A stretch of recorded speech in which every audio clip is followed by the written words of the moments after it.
Spotify uses a feature that gives a snapshot of your listening habit. Netflix uses marketing analytics to understand the content being viewed by the viewers and how to keep them engaged all the time. So let's welcome Ms. Meenakshi Aggarwal Gupta, a PhD holder from IIM Ahmedabad, 15 years of experience as a professor, research scientist, and a management consultant for various organizations, and currently the co-founder and chief operating officer for AM Worldwide, a leading marketing service provider in the country. So here we have Ms. Meenakshi Aggarwal Gupta, and let's dive deep into the maths of advertising. Hi everyone, and thank you for inviting me, Pooja. Pleasure to be here. You're most welcome.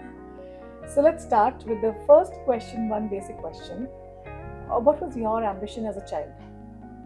Wow. Let's see. My ambition probably varied depending on the phase of my life. So I probably wanted to be a dancer in the beginning, the early childhood stages. Then growing up, I grew up in a small town. So there weren't too many career options around. So you were either an engineer or a doctor, or you were a no good person. So Right. So those were the only two careers that we knew, and therefore it was always a toss-up between would I be an engineer or a doctor. Okay. So I chose to pursue I chose to pursue sciences, but figured it didn't hold my attention, or I was not very sure whether I wanted to pursue medicine as a career. Okay. And therefore I switched to economics. And that's when, in college, is when I realized that there are many more career options out there. So what you mean to say is when you were in your 9th and 10th and 11th, the school days, in the higher school days, so that's not when you had actually decided upon being, into the advertising agency, into the Not at all, not at all. career. Advertising as a career was, obviously everyone had seen TV and we had all seen advertisements, but I don't think these ever even came up in conversations around careers. No one thought of these as careers. I think it's now in the world of advertising, and especially if you are from a city like Bombay, where there are, which has the largest concentration of advertising agencies, that you can think of advertising as a career. Otherwise, no, not really. And this is any which ways, as you said in the introduction, I just stumbled into this field. This was not what I had trained for or what I had thought I would do in life. So could you share your career path, like from starting from grade 11? So what subjects did you pick until Sure. after So the journey of advertising? Sure. So like I mentioned, post 10th I chose science. I wanted to pursue a career in medicine, so I had physics, chemistry, biology. I liked every part of physics, chemistry, biology, apart from the dissection part in bio. So somewhere, I think between dissecting a frog, a cockroach, and an earthworm, I decided that this was not a career I wanted to pursue. But moving away from moving away from science, did not leave too many options. And the interesting choice which appeared before me was pursuing an undergrad degree in economics. Okay. So I picked up economics, and interestingly, probably somewhere, karma had something to say at that time. The other elective which I chose, and which was very new at that time, was a elective called marketing. Okay. So like I said, not a career choice that I had made, or not a career choice that I thought of, but something which had seemed interesting. So after my undergrad, I pursued my MBA, and which was again in a very different field. It was in human resource management. Post my MBA, I worked for 3 years in the corporate world, and I think it was not as challenging as I thought it would be. I was looking for something which was a lot more intellectually stimulating. So I joined the PhD or the FPM program, Fellow Program in Management, at Indian Institute of Management, Ahmedabad. It is at Ahmedabad that I realized that I fell in love with studying and studies. What I also realized was, to enjoy studies, you have to have, your teachers should challenge you, your environment should challenge you, you should cry and struggle to understand a subject, and that is where, when you struggle and you succeed, that is when the joy of learning comes up. And that is what happened to me. So I fell in love with studies, and I fell in love with studying. I completed my doctoral program within 4 years.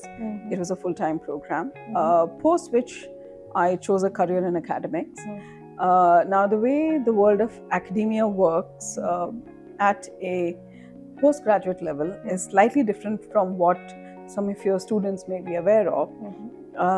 As a professor, you do limited hours of teaching. You spend a lot of time pursuing research.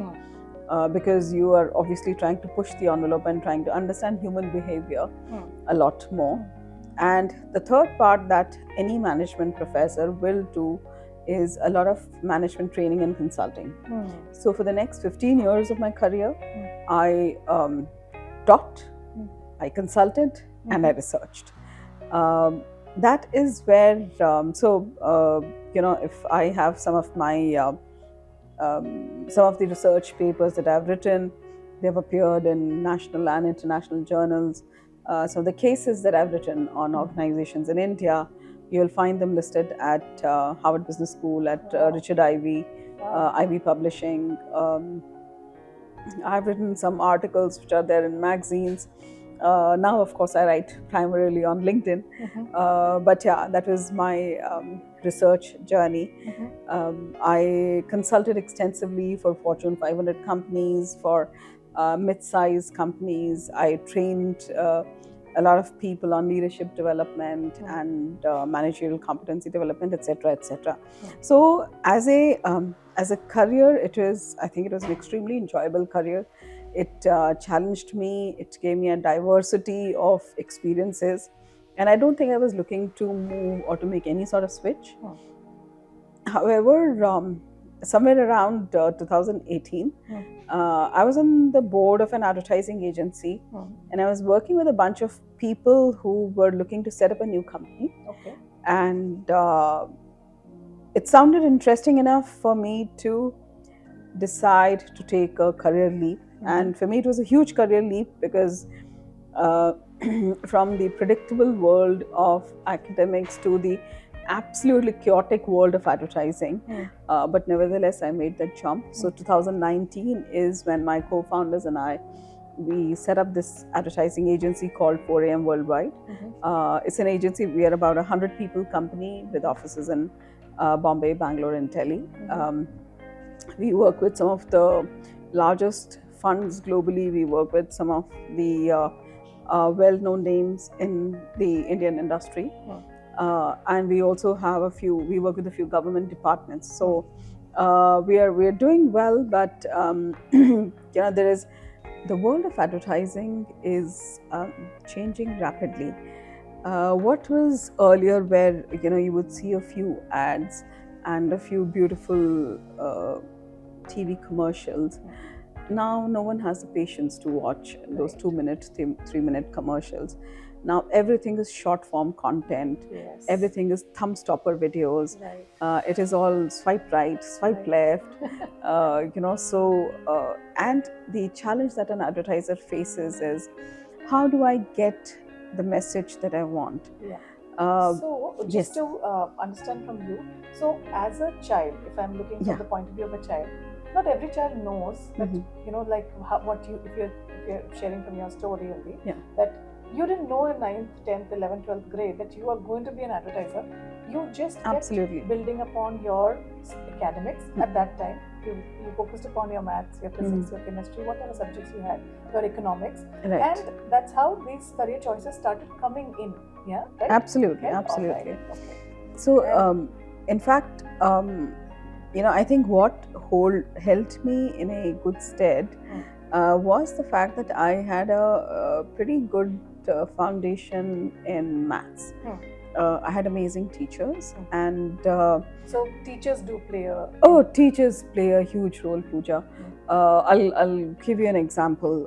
Growing up, I loved science as a subject, but even within the sciences, biology was my favorite because we had an amazing teacher. To this date, I remember what she taught me 20, 25 years ago. Wow. Because she was amazing. And both my children, they have studied with you. Both of them love science. They keep telling me that, oh, I love physics. Physics is so easy. And if not all, then I would say a large part of the credit I would definitely give you. Thank you. Because, yeah, I mean, making sure that my kids love science and maths, it's a function of their own intelligence and also the good teachers that they've been exposed to. Thank you so much. That is a huge compliment coming in. 100%. I mean, I'm just delighted that unlike a few other kids that I see and even a few of my colleagues, my kids are not afraid of science. I don't understand how anyone can be afraid of science or maths, but there are people out there who are, and I don't get it. Why? So maybe, please come learn from Pooja. Thank you. Yeah. So then as you said, so focus upon, with the right guidance and with the right knowledge, focus upon the basic subjects like, mathematics and, I think maths is one subject which you will need in every aspect of your life. If you're an avid cricket lover, if you're watching cricket, if you were watching the recent World Cup, how many times did you see, what are the chances of the Indian team winning or losing? All that someone is sitting in the background calculating the probabilities, and with every ball which is being played and every wicket which goes down, the probabilities were increasing or decreasing. Wow. So you cannot escape maths. You may not like it, but you are going to use it even if you're not aware of it. So you use the word probability. When we learn probability, starting from grade 6, it's wow, that early nowadays. Okay. Yes. And the mean, median, mode, statistics, all of this. We use all of that quite a lot. So are you using these terminologies, these statistics, but in your profession? So how do I put it? So the world of advertising is, some people think it's all about creativity. Creativity, there's no Da Vinci sitting out there and, creating a beautiful painting, and he doesn't care who sees it and who doesn't. So advertisements have a purpose. They are meant for someone. So at the end of, before any advertisement has to be rolled out, the fundamental question that an advertiser has to ask is, who is going to see my ad? Why are they going to see it? When are they going to see it? When should I show the ad to them? Okay. Will they see through my entire ad if it's a TV commercial, or if it's a DVC, an ad which is playing on YouTube? If they're not going to play my entire ad, at what point should my messaging definitely come through? So which means you're mentioning about those skip ad options that we get in YouTube? Absolutely. So for example, YouTube has this, you can skip ads within 5 seconds. Where does that 5 seconds come from? No one just suddenly woke up one day and said, Eureka, 5 seconds is the number. No, that's not how it happened. YouTube has been capturing our viewing behavior for years and years. When you watch YouTube, most of us usually log in. We have an account. So they know my age, they know my profession, they know which country am I from, they know my gender. They know what are the kind of videos that I see. They know what are the kind of videos I'm likely to see through, and what are the kind of videos I am just going to scroll and not watch. So therefore, if there is someone out there who wants to sell, for example, a jacket, right? They know at what time, basis my viewing behavior, they know at what time of the day to push that ad on my YouTube channel, because I am quite likely to see it. I'm someone who is impatient. I'm unlikely to see an ad through. So therefore, the ad which is going to come is going to, the message, buy this jacket, is going to come within the first 5 seconds. Even if I don't, if I forget to click on skip ad, YouTube research has found that people will usually lose interest within 8 to 15 seconds. Okay. There's a reason why short form content is so popular nowadays. After 15 seconds, audience attention goes down. But where is all this understanding coming from? Yeah, exactly. It is coming from all the data that YouTube has been generating. All right. So at the back end, there are huge databases, which is called big data, that runs into thousands and thousands lines of data. Someone is sitting there, some statistician, some mathematician is sitting there and analyzing all the data, identifying patterns, identifying behavior, and saying the average time that Meenakshi sits on YouTube is 30 minutes every day. What can I show her in those 30 minutes? What are the ads that I can sponsor or I can promote? What are the videos that I can promote on her feed so that she's more likely to see what I want her to see? Therefore, there is someone at the back of everything who's sitting and programming and coding all of this on YouTube. So I get to see a lot of stuff which I see is very relevant to what I want to see. That's not something which happens by chance. It happens because someone is working on the data science at the back end. Wow. So a lot of statistics involved here. A lot of statistics, a lot of data science, a lot of ability to observe and look for patterns. Okay? I can run analysis. I can say that this is the average time that Meenakshi will spend and this is the average time that Pooja will spend. That's the first step. What do I do with that data? And that is what maths and science teach you. They teach you, for me, when people say I'm scared of maths and science, I think someone somewhere, they would have got stuck with a formula, a concept, and suddenly they've lost interest. What people don't realize is that maths and science teaches you the art of logical thinking. Right. It teaches you how to think in a structured manner. You learn to go from step A to step B to step C. You learn the art of decision making by elimination. You learn the art of arriving at a conclusive answer. All of that, if you are learning, then you are someone who's looking at patterns. Even if you look around, you observe, you watch how people behave in different settings. You draw certain inferences. That is because you've learned to draw inferences from behaviors and patterns. That is what your brain is being trained to do. So all you students out there, those of you who think you don't need science and maths, you need it. Even in advertising, which looks to be a very creative field. Every single field, you need to train your brain to think. Advertising for sure. Unless and until you are a person who is only going to sit in the machine and only going to create beautiful looking images, you need data. Even if you are someone who creates beautiful looking images, what colors to use? There is a science behind those colors. Why do people think that, why is the color purple perceived as premium? There is someone who's done that research and someone who's collected that data and then someone who's analyzed that data to say that, hey, premium color, purple color is most associated with premium looking imagery. So therefore you still need to read that research to know what colors do I use in my imaging. Wow. So if I ask you for a 9th grader who now is very clear that I want to be in the advertising agency sometime down the line, so then your suggestion to them would be focusing on what subjects, and if you can mention the topics, it will be even better. I'll give a few examples, Pooja.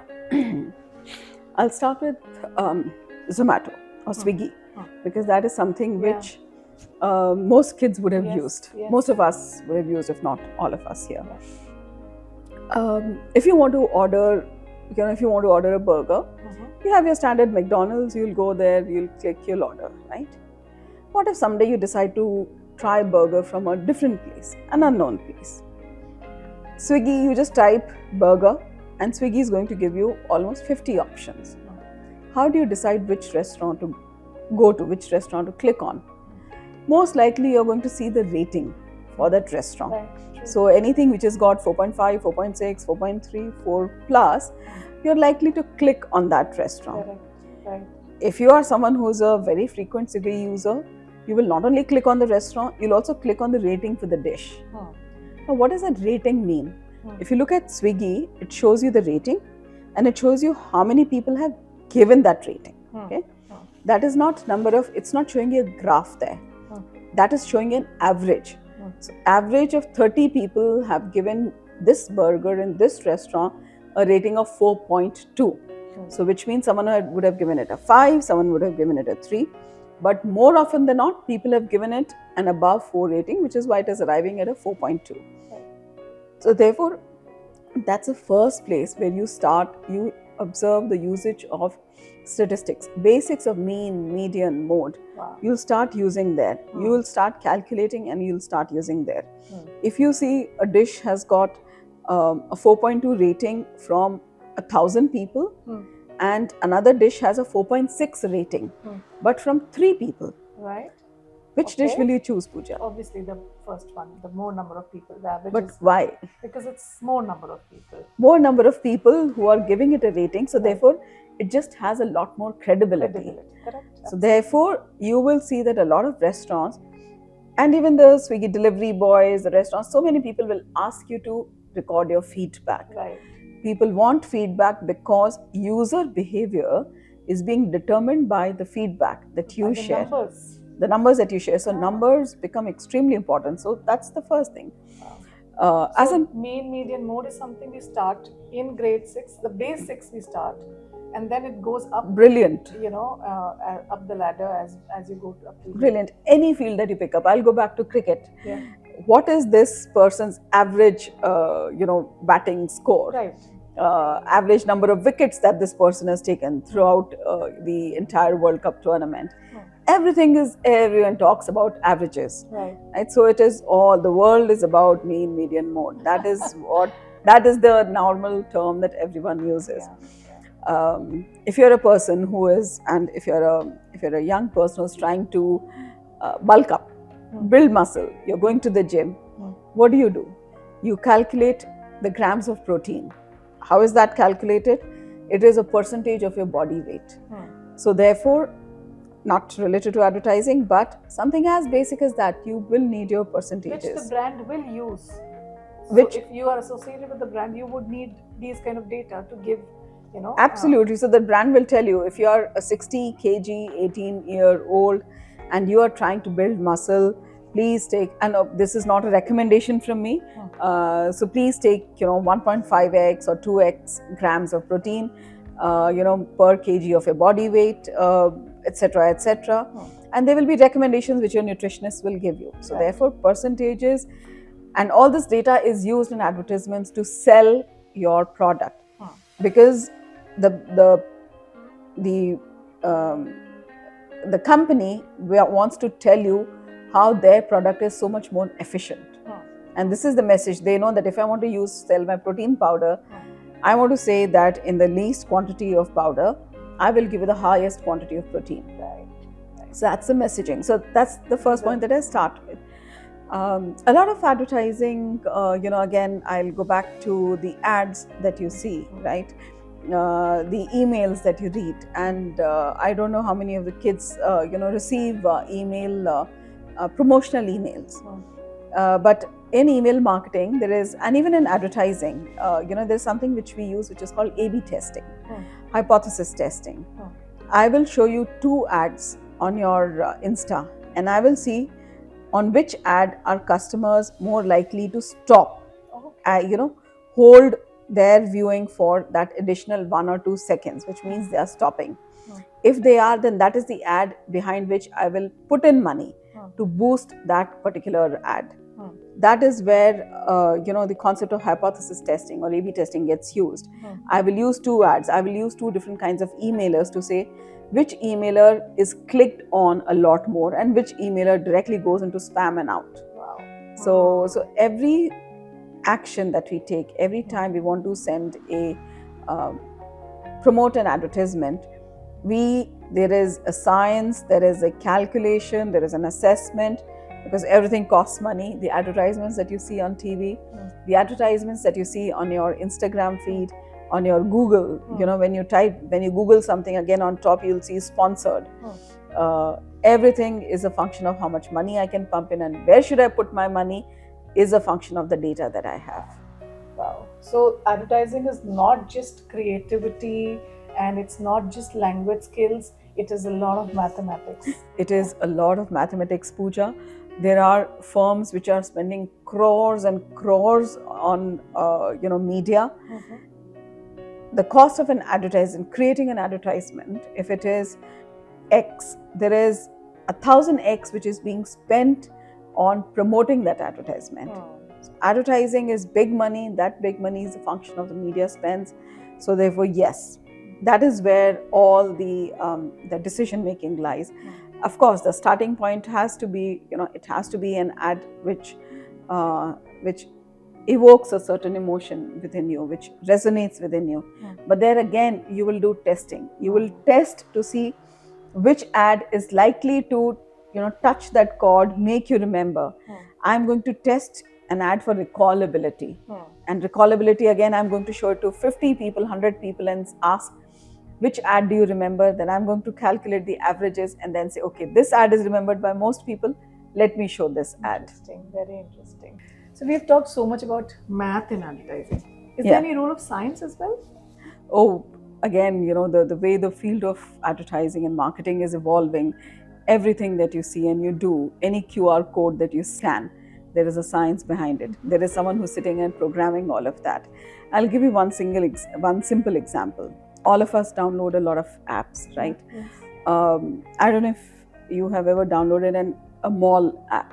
Mall app, yeah. Okay. Yeah. If you have, what some of the malls are doing, and very smartly, there is something called beacons. These are small devices which use Bluetooth technology. So they will connect to your app. Now, in your app, you would have already fed your profile. You would have already fed your preferences. You like clothes, you like shoes, you like to read books. So what happens is, the minute you walk into a mall, okay, and if, for example, your husband also has the app and he's also downloaded, he has interest in, say, perfumes or watches.